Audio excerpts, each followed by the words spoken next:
Hello दोस्तों, स्वागत है मेरे यूट्यूब चैनल पर। चलिए आज हम लोग क्लास 9 के साइंस सब्जेक्ट का जो नवंबर में आपके स्कूल में जो टेस्ट हो रहे हैं, मंथली टेस्ट, उसका क्वेश्चन आंसर को हम लोग सॉल्व करेंगे। ठीक है, चलिए तो हम लोग यहाँ देखिए कुछ निर्देश दिया हुआ है। जैसा आपको दिख रहा होगा सभी प्रश्न अनिवार्य हैं और 1 से 8 तक के जो प्रश्न वो A1 मार्क्स के हैं। ठीक है, टोटल पूर्णांक कितना है 30 है।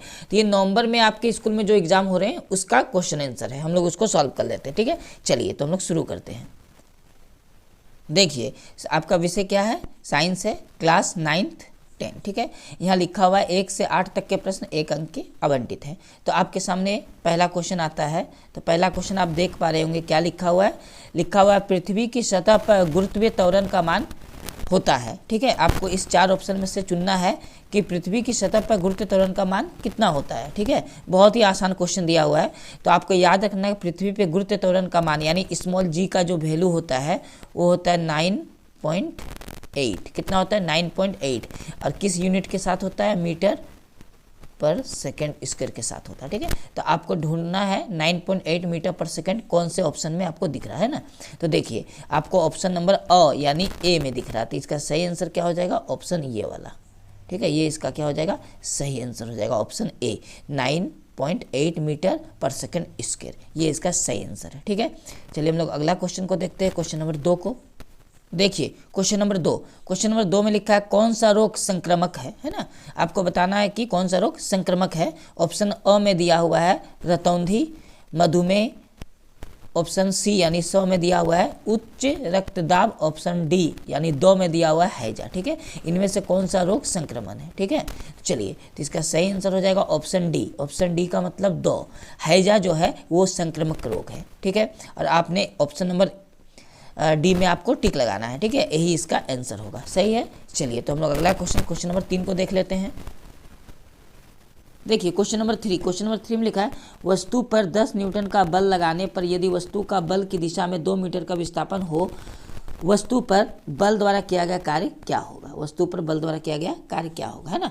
तो यहाँ पर ये जो 10 न्यूटन है ये क्या दिया हुआ है, एफ का वैल्यू दिया। किसका वैल्यू दिया, एफ का। 2 मीटर जो है ये एस का वैल्यू दिया। किसका वैल्यू दिया, एस का। ठीक है, इसका मतलब एफ बराबर हो गया 10 न्यूटन और एस बराबर हो गया 2 मीटर। तो आपसे कार्य पूछा है तो हम लोग को पता होना चाहिए कि डब्ल्यू को कार्य बोलते हैं। तो डब्ल्यू बराबर फॉर्मूला होता है एफ गुना एस। ठीक है, तो बताइए एफ का वैल्यू कितना है 10 और s का वैल्यू कितना है 2, दोनों को गुना करेंगे तो कितना आएगा 20। और हम कार्य हमेशा जूल में निकलता है यानी 20 जूल हम लोग का सही आंसर हो जाएगा। तो ऑप्शन नंबर बी यानी बो जो हिंदी में लिखा है 20 जूल, है ना। अब देखिए इसमें 20 जूल कार्य हुआ। अब इसमें देखिए ऑप्शन में यहाँ तो 20 जूल दिया ही दिया है। ठीक है, बो में, और 100 में भी क्या दे दिया है 20 जूल। ठीक है, ये मिस्टेक है यानी हम लोग पहला वाला में ही टिक लगाएंगे तो हम लोग का सही आंसर 20 ही आएगा और जूल में आएगा यानी बो नंबर इसका सही आंसर है। चलिए समझ में आ गया यहाँ तक 3 नंबर। हम लोग अब 4 नंबर क्वेश्चन को देखते हैं। देखिए क्वेश्चन नंबर 4 में लिखा है 2 क्रमागत संपीड़नों या विरलों के बीच की दूरी को क्या कहते हैं। ठीक है, तो इसका सही आंसर हो जाएगा ऑप्शन नंबर द यानी आखिरी वाला, तरंग धैर्य कहते हैं। क्या कहते हैं, तरंग धैर्य कहते हैं। तो 4 नंबर का सही आंसर हो जाएगा ऑप्शन डी यानी हिंदी में क्या लिखा है, द लिखा हुआ है। ठीक है, तरंग धैर्य, आपको ये याद रखना है। चलिए अब देखिए क्वेश्चन नंबर जो 5 है, तो क्वेश्चन नंबर 5 में क्या लिखा हुआ है। क्वेश्चन नंबर 5 में लिखा है कार्य का एसआई मात्रक आपको बताना है। ठीक है, और आपको पता होगा जो कार्य है उसका एसआई मात्रक जूल होता है। तो आपको इस खाली जगह में लिखना क्या है, आपको खाली जगह में लिखना है जूल। क्या लिखना है, जूल। तो यहाँ पर ही जूल लिख दीजिए, है ना। जूल को हम लोग किससे रिप्रेजेंट करते हैं, जे से। आप जे भी लिख सकते हैं लेकिन जूल लिखिएगा।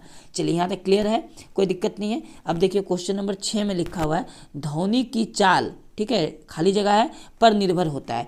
तो ध्वनि का चाल जो हो किस पे निर्भर होता है आपको वो बताना है।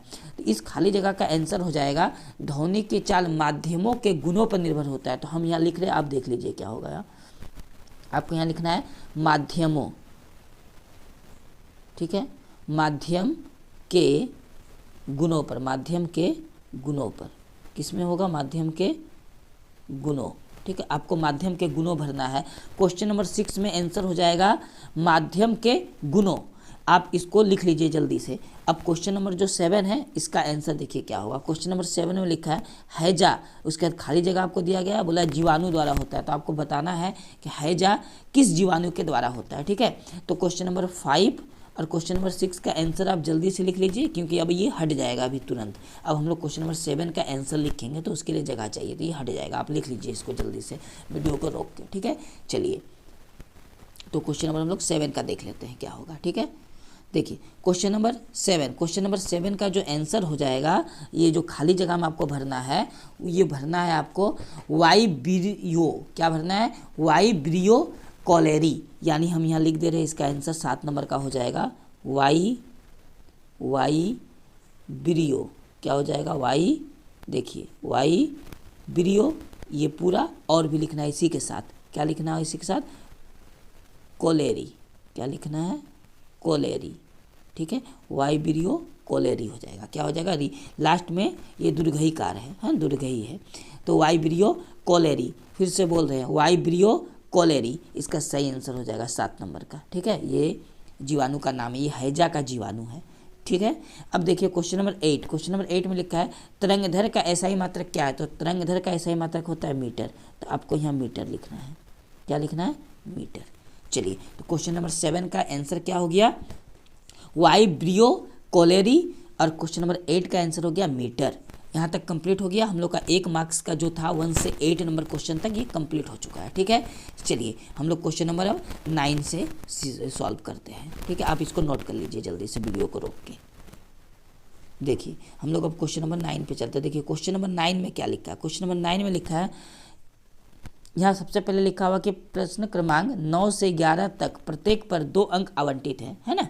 तो 9 नंबर क्वेश्चन में लिखा है पीसा की झुकती मीनार गिरती क्यों नहीं है। जो पीसा की झुकी हुई मीनार है, आपको इसका आंसर देना है कि ये गिरती क्यों नहीं है। तो चलिए हम लोग इसका आंसर को देख लेते हैं क्या होगा क्वेश्चन नंबर 9 का।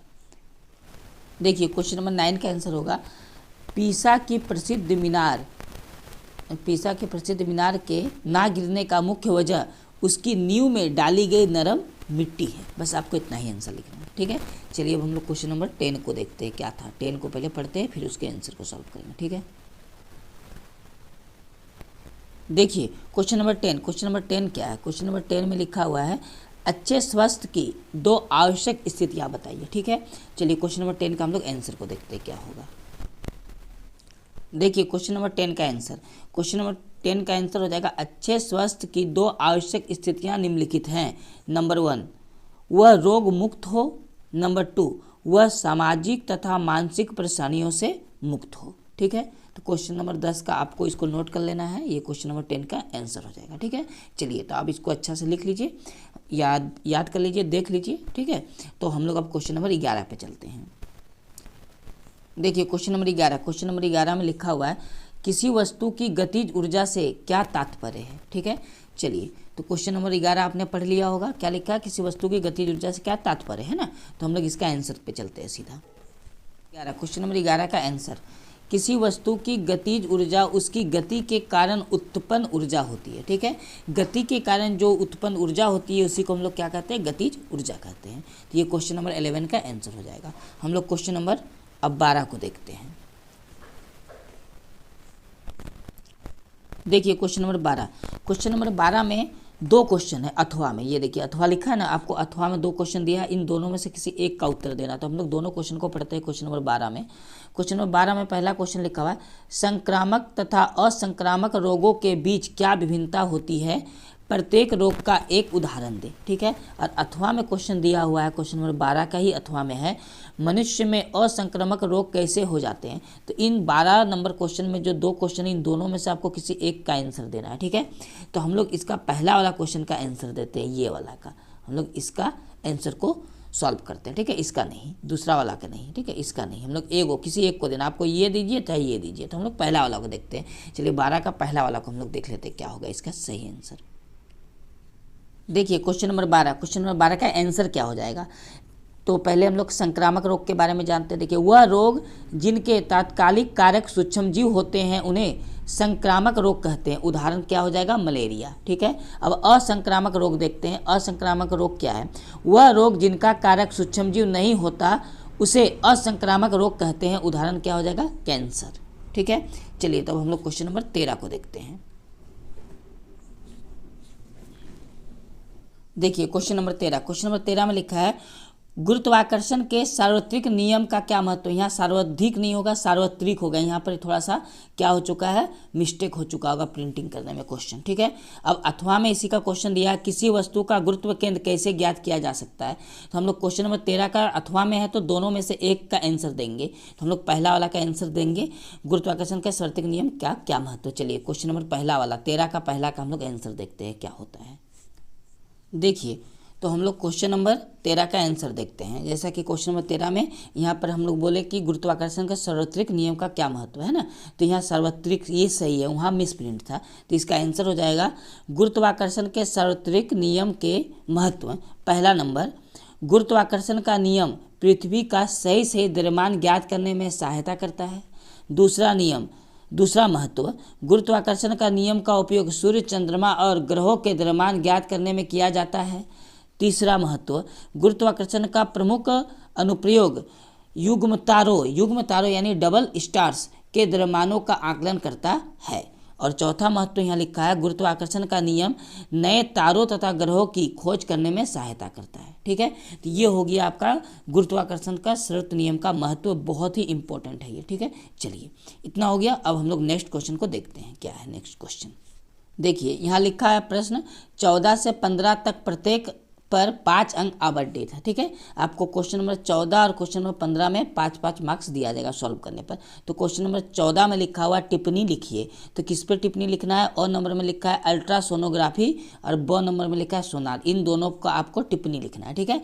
अथवा में एक क्वेश्चन दिया है यहाँ, संपीड़न एवं विरल को सचित्र समझाइए। तो हम लोग पहला वाला का क्वेश्चन का आंसर देंगे, ये वाला, इसका और इसका हम लोग नहीं करेंगे, किसी एक को बनाना है, ठीक है। चलिए तो हम लोग सबसे पहले देख लेते हैं अल्ट्रासोनोग्राफी, उसके बाद हम लोग देखेंगे सोनार का, ठीक है। तो ये कंप्लीट हो जाएगा। फिर 15 नंबर क्वेश्चन हम लोग को देखेंगे, 15 नंबर ही आखिरी क्वेश्चन है, ठीक है। चलिए अल्ट्रासोनोग्राफी और सोनार का आंसर क्या होगा हम लोग देख लेते हैं।